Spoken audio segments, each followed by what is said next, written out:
속보, 폴란드 대신 루마니아 선택.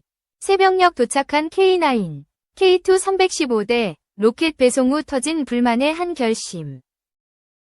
방위사업청은 이날 K9 자주포 생산업체 하나에어로스페이스와 루마니아 국방부가 K9 53문, K10 탄약 운반 장갑차 36대, 탄약 등 총 1조 3천억 원 규모 계약을 체결했다고 밝혔다. 이는 루마니아의 최근 7년간 무기 도입 사업 중 최대 규모다. 이로써 루마니아는 호주, 이집트, 인도, 노르웨이, 에스토니아, 튀르키예, 폴란드, 핀란드에 이은 9번째 K9 도입국이 됐다. 서준모 KB증권연구원은 이번 계약은 독일의 자주곡사포 지공공공, 튀르키예의 퍼티나 자주포 등 북대서양조약기구, 나토 회원국 가입국 제품들과의 경쟁에서 승리했다는 점에서 의의가 크다고 평가했다. 이어 이번 루마니아 수출로 올해 예정됐던 주요 해외 수주 목표는 모두 달성했다며 하반기에도 8천억 원 규모의 한국군 K-21 보병 전투장갑차 4차 양산 계약 등 국내 수주로 모멘텀을 이어갈 것이라고 전망했다. 현대로템은 이날 폴란드 현지 국영방산그룹 PGZ와 폴란드형 K2 전차 K2PL 2차 이행 계약을 위한 신규 컨소시엄 합의서를 체결했다. 앞서 현대로템은 지난 2022년 7월 폴란드 군비청과 한국군의 주력 지상무기인 K2 전차 1,000대를 수출하는 기본계약에 이어 같은 해 8월 K2 전차 180대를 공급하는 1차 이행 계약을 체결했다. 2. 한화시스템, 방사청과 K2 전차 사격통제 시스템 유지 보수 계약 체결, 1.1123억 원 규모. 한화시스템은 18일 방위사업청과 1,123억 원 규모 K2 전차 사격통제 시스템 성과기반군수 지원, PBL, 사업계약을 체결했다고 이날 공시했다. 하나시스템은 K2 전차의 두뇌를 담당하는 사격통제 시스템의 운용 유지와 성능 관리를 맡는다. 계약 기간은 오는 2029년 9월까지다.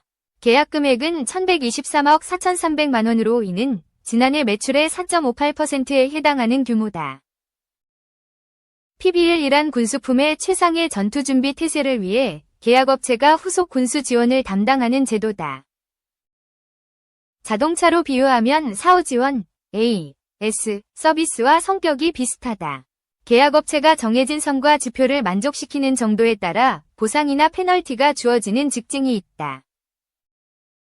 사격통제 시스템은 전차가 화포를 발사하고자 하는 목표의 위치와 이동 방향 및 속도를 계산해 미래 위치를 예측하고 해당 방향으로 화포를 지향 조준하도록 돕는 장치다. 하나시스템은 30여 년간 K2 전차 K-21 장갑차 K9 자주포 30mm 차륜형 대공포와 같은 기동 화력 방공무기 체계의 사격통제 시스템을 개발해 공급하고 있다. 하나시스템은 자체 개발한 MRO, 무기체계 운영 유지 보수, 특화 플랫폼 TOMMS, 토탈 오퍼레이션 메인터넌스 매니지먼트 시스템을 이번 사업에 적용할 예정이다. TOMMS는 무기체계 운영 유지 분야에서의 오랜 경험과 다수의 방산 전산체계 구축 경험을 보유한 하나시스템이 국내외 무기체계 운영 유지에 공통적으로 적용할 수 있도록 개발한 MRO 표준 플랫폼이다. 인공지능, AI과 빅데이터 기반 분석을 통해 수요 및 이상 징후 예측, 고장 정비 트렌드 분석 결과를 확인할 수 있다. 3. 하나오션 하나에어로스페이스, 수출형 잠수함용 연료전지 개발. 하나오션과 하나에어로스페이스는 최근 국방기술진흥연구소 주관 무기체계 개조개발 지원 사업을 통해 수출형 3,000톤급 KSS-3, 차세대 질소혼합형 장수명 PEMFC 모듈 탑재 연료전지 체계 개조개발 과제를 수주했다고 20일 밝혔다. 이번 과제는 국내 최초로 잠수함을 수출한 경험과 해외 수출 전담 및 전문 연구 조직을 갖춘 하나오션이 주관하며 하나에어로스페이스는 2028년까지 수출 잠수함용 연료전지 체계의 핵심 구성 요소를 확보할 계획이다. 잠수함은 해군 전력의 핵심 무기체계다. 잠수함이 장시간 잠항하기 위해서는 외부 공기의 공급 없이도 추진할 수 있는 에너지원이 필요하다. 이를 위해 공기보료 추진체계, AIPS, 에어 인디펜던트 프로풀션 시스템가 사용된다. 특히 연료전지를 활용한 AIP 시스템은 2주 이상의 잠항을 가능하게 하며 다른 공기보료 추진 기술에 비해 효율성이 높고 소음과 진동이 적다는 장점이 있다. 한화에어로스페이스는 항공용, 민수 선박 및 군용 무인 잠수정 연료전지 시스템 개발, 경험을 바탕으로 독자적인 수출형 잠수함용 연료전지 모듈을 개발하고 원천 기술을 확보할 예정이다. 한화오션은 이번 프로젝트를 통해 선진 경쟁사들보다 우수한 성능의 연료전지 체계를 개발하고 이를 수출형 잠수함에 적용해 글로벌 잠수함 시장에서의 경쟁력을 더욱 강화할 계획이다.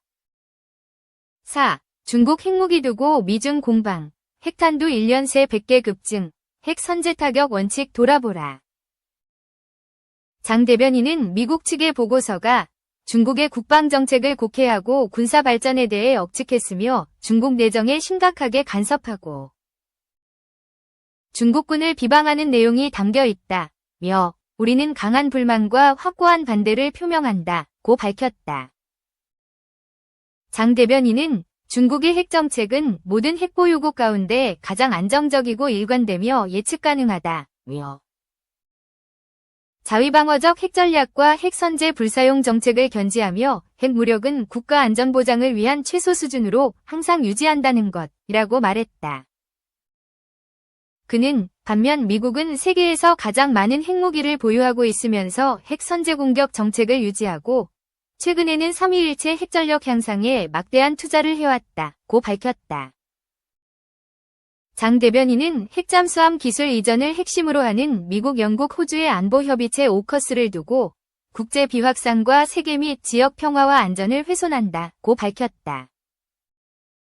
장 대변인은 미국은 응당 자기반성 먼저 하고 국가 및 집단안보 정책에서 핵무기의 역할을 줄이며 국제사회에 책임 있는 설명을 해야 한다고 밝혔다. 장 대변인은 아울러 대만 문제는 중국의 내정이자 핵심 이익, 중미 관계의 레드라인이라며 미국이 대만에 무기를 판매해 하나의 중국 원칙을 어겼다고 주장했다.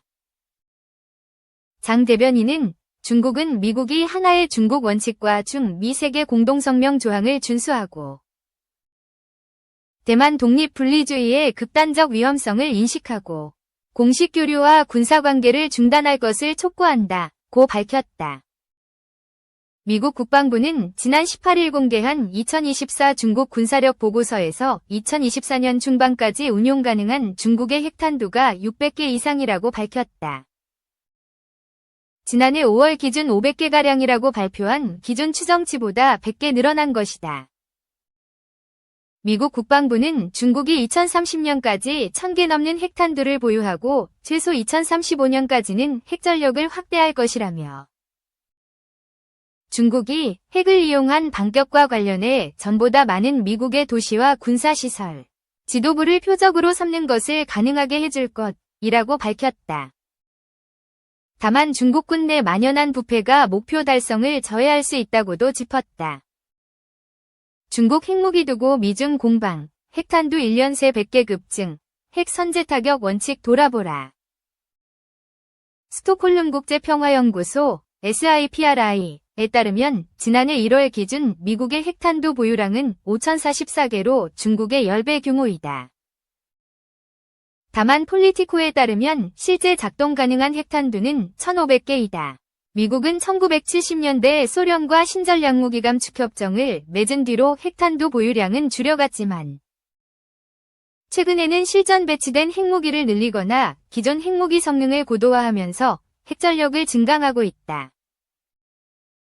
중국의 부상과 북한의 핵개발, 우크라이나 전쟁 등의 안보 위험이 증가했다는 이유에서다. 지난해 10월 핵무기 탑재 가능한 미군 전략폭격기 B-52가 한국공항에 처음으로 착륙한 일도 일종의 핵경고로 꼽힌다. 미국은 지난해 발표한 핵태세 보고서 보도자료에서 미국과 동맹, 파트너의 근본적 이익을 지키기 위해 극단적 상황에서만 핵 사용을 고려할 것이라고 밝혔다. 핵무기 선제 타격도 가능하다는 의미이다.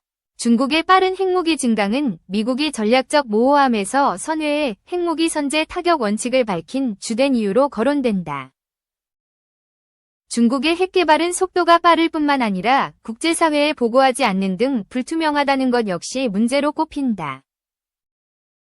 반면 2020년만 하더라도 중국의 핵탄두는 220개에 불과했다며 미국이 중국의 부상에 대응해 동아시아의 핵전력 배치를 강화하는 것이 무한 핵 경쟁을 낳고 있다는 기고가 지난해 미국 외교 전문지 포린 어페어스에 실렸다.